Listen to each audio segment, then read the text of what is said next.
Well, ladies and gentlemen, you can't say that it's not at least an interesting time because every day there's a new, quote unquote, games journalist or a game dev or somebody who is part of the woke industrial complex coming out and making an asinine, ridiculous statement that reveals how clueless they are, how out of touch they are, how narcissistic they are, how delusional they are, and really how they have no business being in the gaming industry at all because they don't know what gamers want. And if you don't know what your audience wants, if you don't know what the people who are going to be consuming your product want, then you should probably move on to a different industry. But we have a whole bunch of games journalists in quotations, which is just an oxymoron because really these people are not journalists. They're anything but. They're simply bloggers. I don't even think you could call them bloggers. That's an insult to bloggers. These are people that simply exist to try to degrade and demean gaming. And they genuinely, to their very being, despise gaming culture, despise gaming. And it's so weird that they chose that choice because they weren't good enough to get into anything else. Anyway, I want to show a little bit of this video from Rev Says Desu. It's a very good video, but I still just can't believe that after all this time, 2014 to now, 10 years on the anniversary, that we have to talk about this all over again. Hey, what's up guys, Rev here. So recently there's been a lot of talk about Gamergate, and during this time, gaming journalists and other members of the video game industry have taken advantage of this opportunity to give their woke analysis on various topics, including the topic of female video game characters and their designs. Because those people will try to convince you that you're a bigot and a misogynist. If you create a design like this, whether it's one person or a team, everyone involved should be fired. This does absolutely nothing to bring people in. Now, I know what some people are going to say. Well, what if it's part of the story? What if she's just hideously ugly and then she meets a witch who puts a spell on her and then she's like super attractive and it's part of her, coming into power story where she was ugly and then she was made beautiful. At this point, I don't think these people can be trusted to do something even as simple as that. Because we saw they tried to do this exact thing with Yennefer in the Netflix Witcher series. They made her ugly on purpose and then tried to make her more attractive as time went on. There's nothing wrong with just starting out with a woman who's attractive. I don't want to play as an ugly, hunchback, mannish character. Do you want to play as that character? Well, sales would indicate no. No. You can do what you want, but if you want people to invest in, support, and believe in your product, there are some things you have to do. Not all of the women have to be attractive. As we see from One Piece, Big Mom is not attractive. There are plenty of unattractive women in One Piece that people love the characters of. But in the West, you have lost all benefit of the doubt. So if you promote a character this comically hideous, there has to be a reason that you explain in the opening. It has to be the first thing you lead with. Because if you are trying to say that this is going to be the new norm, you are out of your mind. Nobody is going to buy this character. I'm not saying the sales are going to be zero. What I'm saying is nobody is going to buy into this design. No one is going to bring their money and their attention and all of the things that come with that because of this. And by the way, let me just mention, this isn't some frivolous thing here. This is a game. This is potentially the next Fable. That has a huge price tag. That is years of time invested. And you come out with this? This is your best shot? Embarrassing. misogynist for not liking this character design, while also trying to convince you that you're a loser and a creep for liking character designs like this. Her character design is fantastic. I think there's nothing wrong with her character design. It's primo. Well done. And that whole cycle there is highlighted by this recent Mary Sue article. If you don't know them, they operate a lot like Kotaku and other gaming journalists, where they're essentially a monetized humiliation fetish where people only go to their articles to make fun of them. But this article is titled, "Stellar Blade's Design Isn't the Problem, It's How Creepy Men Are Being About It," where this author, of course, ignores all of the women out there who like Eve's design from Stellar Blade and also other attractive female videos. This is a good point. Women also like attractive female characters. They cosplay the characters. Do you know how many girls cosplay Tifa? Like, they don't even have to have the massive tits. You have people who cosplay her just because they love the character. And so, I think that it's important to understand the girls don't want to be seen. Let me see. Girls don't want to be seen like this. Girls don't want to be perceived as average. They don't find this a representation of them. If you've watched any of the podcasts where they bring girls on to rate themselves, and they rate themselves at 10 out of 10, when they're really like a 2, that's because, at the end of the day, they want to perceive themselves as super attractive and super beautiful. It's why on all of those romance novels that you see at the supermarket, the guy is chiseled and ripped and looking like Fabio back in the day, and the girl is attractive because it's a self-insert for her. So if you're going to do a female character, at the bare minimum, you could have a character that people actually want to look at. I know, crazy, right? Giving the audience, both male and female, what they want. Let's get into the article. It says, "Of course, men being creepy about female characters is nothing new. The hypersexualization of women in media, from TV to movies to video games, is a decades-old ongoing issue. However, it is especially a problem in video games, as it's estimated about 61% of those working in the video game industry are male." Now, I'm going to give you a very hot take here. Share what you guys think. 61%, that's pretty good. I think that's a pretty fair ratio. I mean, think about that. You have 10 gaming employees in a room together, and 4 of them are women. What's the next Mary Sue article going to be about? The lack of female representation in the coal mining industry? I think not. But continuing, they say, additionally, although it has been found that women now make up about half of the gaming community, there are misconceptions that gamers are still predominantly male. Hence, from Lara Croft to Bayonetta, women in video games have been constantly heavily sexualized to appeal to men. Good. Well, that's good. But the article completely misunderstands that attractive women are appealing to women. There's a reason why women watch fashion. There's a reason why they like the runway models wearing all the different outfits. They like the different designs. They like the different outfits. They like attractive women. They like different beautiful hairstyles, different makeup. They like to look at other women. Now, of course, for them, it's not necessarily sexual, but all of the aesthetically pleasing things for guys, where it's more sexual, also applies to women where it's not sexual. But it's just very, very titillating, very interesting. So, this is framed from a woman who, I don't know what she looked like. If I were Rev, I would show a picture of her. I'm going to make a guess here that this is somebody who is not conventionally attractive. And so she is exporting all of her insecurities onto an external issue. She's exporting it to men. Men are the problem.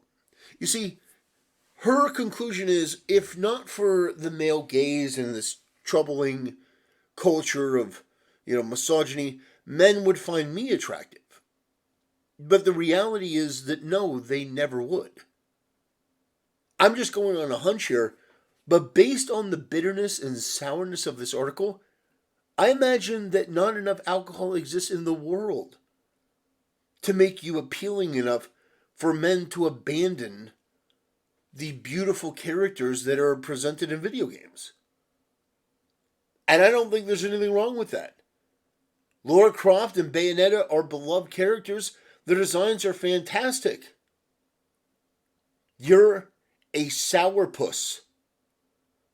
You're a repugnant, moral busybody that not many people in the gaming industry agree with. Now, you can have your own opinions, of course. You're free to have whatever stupid opinion you want. But at the end of the day, you're bashing men in the gaming industry. You're bashing men who are gamers. You seem to have a lot of hate. Maybe gaming isn't the place for you. If you have all this animosity and you think things are so bad, and you think, oh my God, these people are so evil, leave! No one wants you here. It's not like we're clamoring for you to be, oh, yeah, we're so sorry. No, we don't agree with your opinion. We don't like your opinion. We don't like you. Your own family doesn't like you, I would imagine. Because you're miserable. You're a misery. Look at this article. Men being creepy about female characters. Men are attracted to women. And this feminist has an issue. You are the problem. Now, I'm going to move on before I say something unkind. But holy shit. Just like other feminists who have given their opinion on video game characters, they look at characters like Bayonetta, for example, and they see that a lot of men and women like them, and they go, ugh, nope, wrong. You know, they beg for more female representation in video games, and then when they get one, they're like, no, not like that. No, she's too attractive. Too many men like her. She doesn't count. She's not representation or proper representation. It happens over and over. But if you continue in the article, you see this section highlighted right here. Recently, conservatives formulated a conspiracy theory that Sweet Baby Inc. was behind improving the treatment of women in video games and the inclusion of diverse characters, resulting in them boycotting the company. Yeah. Those pesky conservatives, not liking a company that is designed to make games worse, to go in there and inject identity politics, which is a medieval, backwards, narcissistic, delusional cult full of left-wing degenerate losers, not unlike yourself. But yeah, no, it wasn't a conspiracy theory.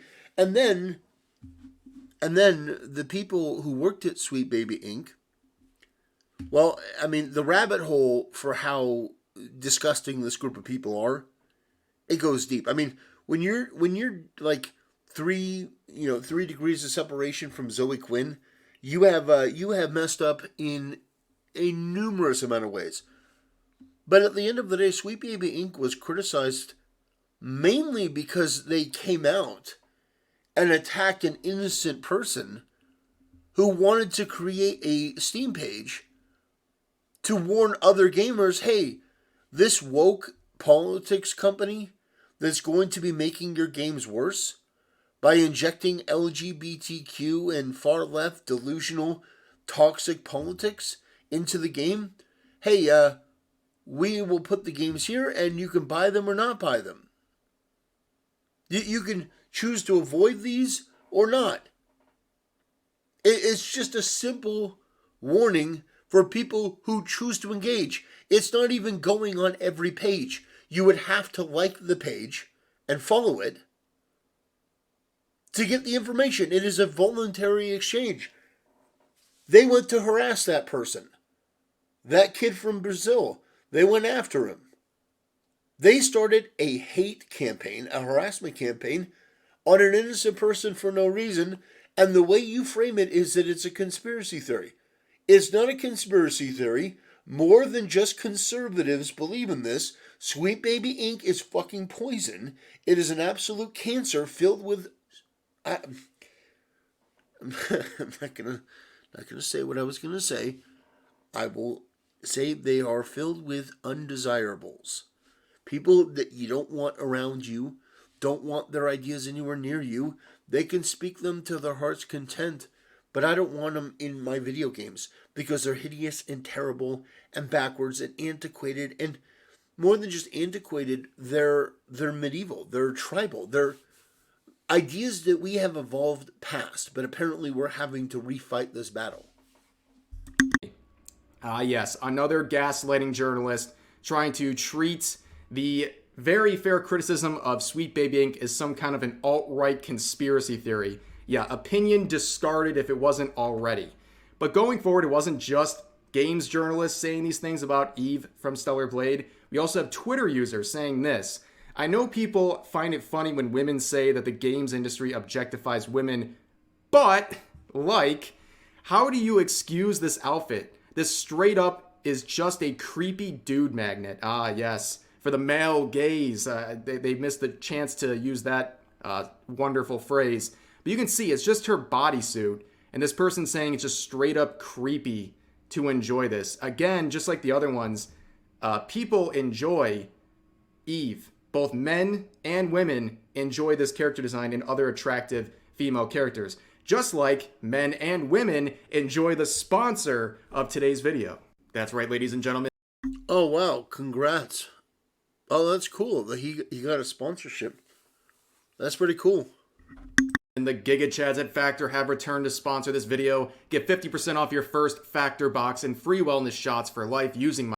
I don't mind playing an ad. Yeah, that's cool. You know, support Rev if you like. Yeah,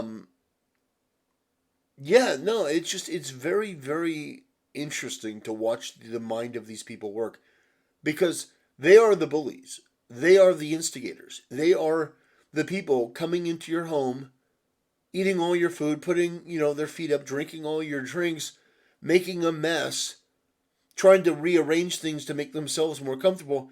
And then when you're like, dude, the house is a mess, you've eaten everything, your feet stink, go take a shower, clean this place up, go refill the food, they're like, oh, how dare you? How dare you? You're like, you're a guest. And they treat it like I'm the one imposing on them. It's like, you're here in the gaming industry to do a job. Your job is to make games for gamers. If you're a games journalist, your job is to report on gaming. That's it.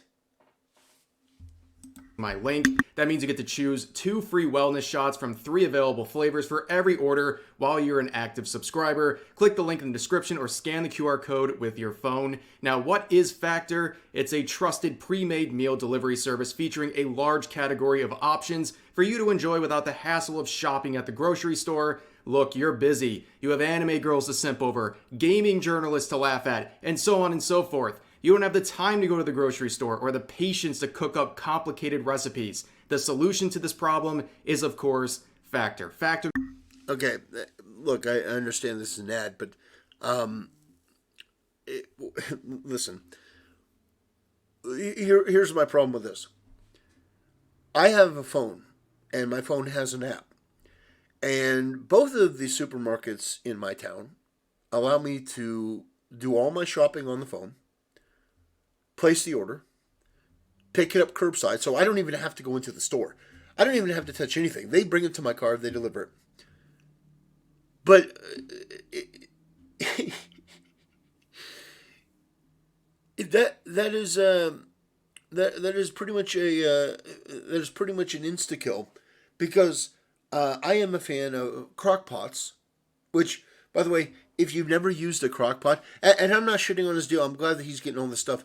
But my thing with Factor is, it would have to be like extraordinarily delicious. Like, I've never had Factor. I don't know. Like, maybe I'm talking out my ass. Maybe I don't know.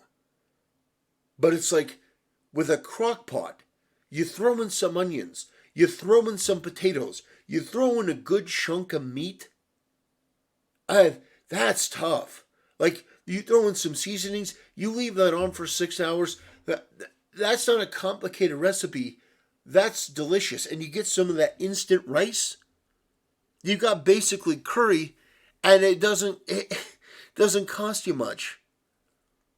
I don't know. I don't know, but maybe Factor is like primo quality ingredients. I don't know. I've never had it. Maybe it's like primo quality stuff, and so that's the pitch. But it would have to be pretty cheap to compete with what you can do, because, ladies and gentlemen, a crock pot is your best friend. One of those slow cookers. Get a slow cooker. Get a crock pot. That's my advice.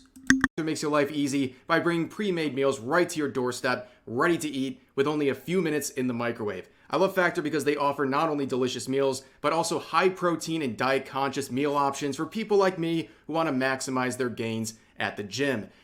Okay. All right. All right. Yeah. Okay. If it's like a high protein, very specific for the bulk, okay.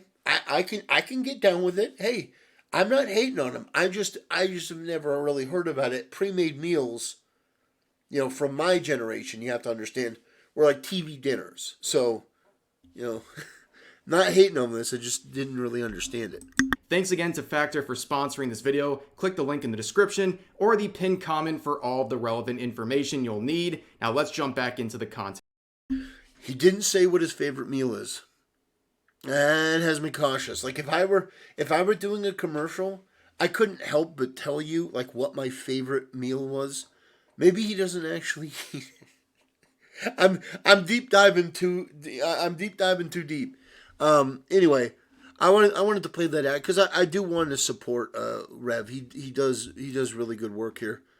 But oh, what the hell?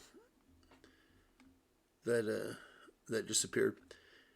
Anyway, yeah, we see these games journalists that are doing the same things they did before.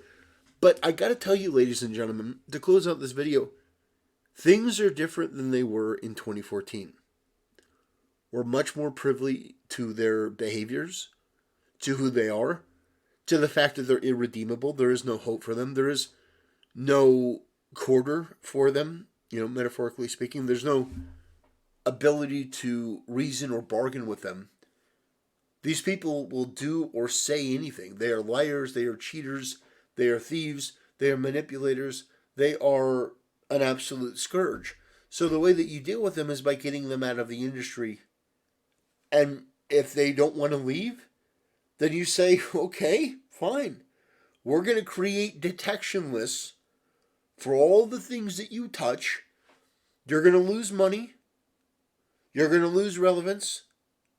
And people are going to move on and play other games. Because for every company that's going to take ESG money and hire Sweet Baby Inc., there's an arrowhead with Helldivers just waiting to come out. And we'll support them. We'll make them big.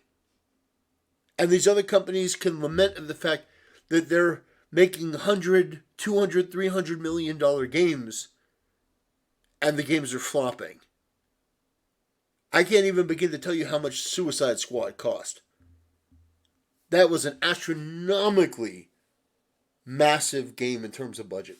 Anyway, that'll do it for today's video, ladies and gentlemen. We will continue this topic later. Have a great night, and I'll see you next time.